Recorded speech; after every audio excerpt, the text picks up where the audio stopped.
go and get salicylic acid cleanser and then thank me later. Like, that's the toner that's going to take off your hyperpigmentation. It just goes in there, gets to the dark spot and takes it off. This moisturizer, I honestly wanted to keep it to myself, but hey Gracelings, welcome back to the channel. My name is Grace and my channel's name is Graceling. If you're tuning in for the first time, you are welcome. And if you're a returning subscriber, hey girl, I see you. How you doing? So in today's video, we're going to talk about face brightening routine. When I tell you it is summer and hyperpigmentation wants to really piss me off. The other day I got back from work and I realized that when my wig stops, it's lighter than my face, and I was like, you know what, it's time to fix that. I always say this, that the three major steps is to cleanse, tone and moisturize. Every other thing is serene, but because summer is summering, you can't just do the basics, you have to do the full shebang. Let's start up with cleanser. Today's star cleanser is CeraVe salicylic acid cleanser. This is my summer cleanser. I can't go a summer without buying salicylic acid cleanser from CeraVe. Now there's so many other salicylic acid cleansers out in the market, but this one for me just speaks to my very beautiful oily skin that is acne prone. One thing I love about this particular cleanser is the fact that, you know, those tiny bumps that come out when the sun starts blasting? If you have something like this, go and get salicylic acid cleanser and then thank me later. The amount of salicylic acid used by CeraVe is so gentle, it's so supple, that is just so balanced. It's not going to strip off your skin like other salicylic acid cleansers. It's just going to gently exfoliate your skin. Now, if you want to know the difference between CeraVe foaming cleanser and salicylic acid cleanser, do have to check out this video here. And if you want to know other CeraVe cleansers because you're not really convinced with what I've said, you want to see how other ones also work, do have to check out this video here. After cleansing your face, you can't stop there because you're not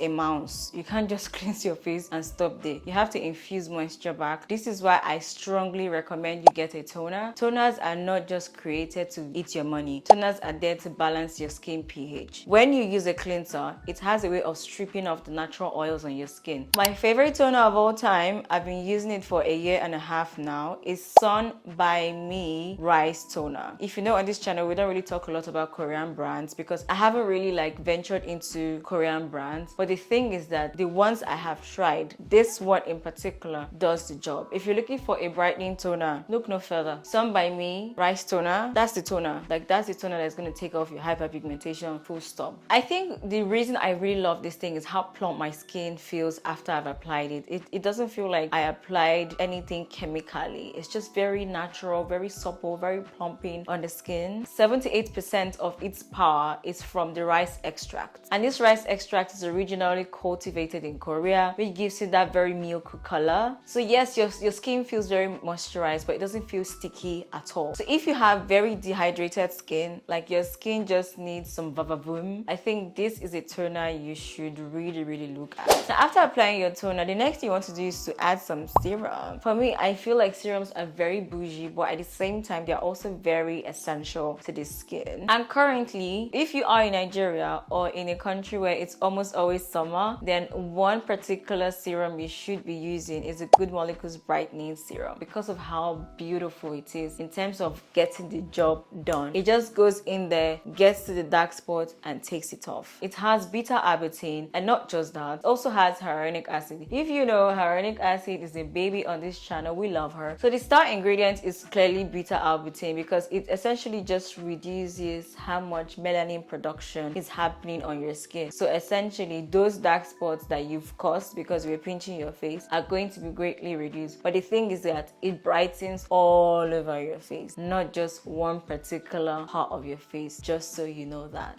The next thing, and I never miss this particular step, like even if I skip every other thing, this moisturizer, I honestly wanted to keep it to myself, but I think I have to share it with you guys. It's Bubbles Soft Cloud Moisturizer. It's so lightweight. I've been using it consistently for a very long time. It is definitely oily skin friendly 100%. It has hibiscus extract, celery seed extract, and vulgaris. Now these three ingredients are going to help with sebum production, minimize the appearance of your pores. This one I've actually experienced minimizing my pores. I used to have very large pores on my nose, and they're reducing to a very large extent. In the summer, as an oily skin girl, I know my skin is going to produce crazy oil, but this particular moisturizer, I love it so much. I don't have to worry about feeling oily because it has that mattifying effect. And if you're an oily skin girl, I know you want a mattifying effect. It is really, really good and I love it. Finally, if you don't want all your efforts to be in vain, if you don't want to sow seeds that you will not reap, please use a sunscreen. It's summer. Please use a sunscreen. As someone who doesn't like stress, as someone who doesn't like fighting with white casts, as someone who just doesn't have the time to be massaging and waiting for the sunscreen to absorb into my skin, personally, I prefer Supergoop Unseen Sunscreen. I think this has been my recommendation for the past 2 years. If it's not broken, why change it? Yeah, if it's not broken, why are we changing it? Put a little on my hand, apply it on my skin. I'm going about my business. I don't have to explain anything. I don't have to be rubbing, checking my face as I'm walking. Hope there's no white cast. It's 2025. You can't be doing that. You cannot be doing that. Everything I've recommended today are super lightweight because I don't like products that make my skin feel like I'm wearing a showcase on my skin. And the beautiful thing is that it also doubles as a primer because I know we girlies, we like the makeup, okay? It's summer, we outside. So Gracelings, thank you for sticking with me. I really hope you enjoyed this video. Like I said, this is currently my summer routine and this is going to be my routine until the weather changes back to being crazy cold and sunless. But whilst we are waiting that, this for me has really helped with the hyperpigmentation. So thank you so much for tuning in today. Don't forget to like, comment and subscribe, and please let me know, what are those products? What is your skincare routine? Okay, let's start with that. And then what is that one product you always use when you have hyperpigmentation that is very, very stubborn? Do well to leave it in the comment section. I always reply the comments and I'll see you in my next one. Ciao.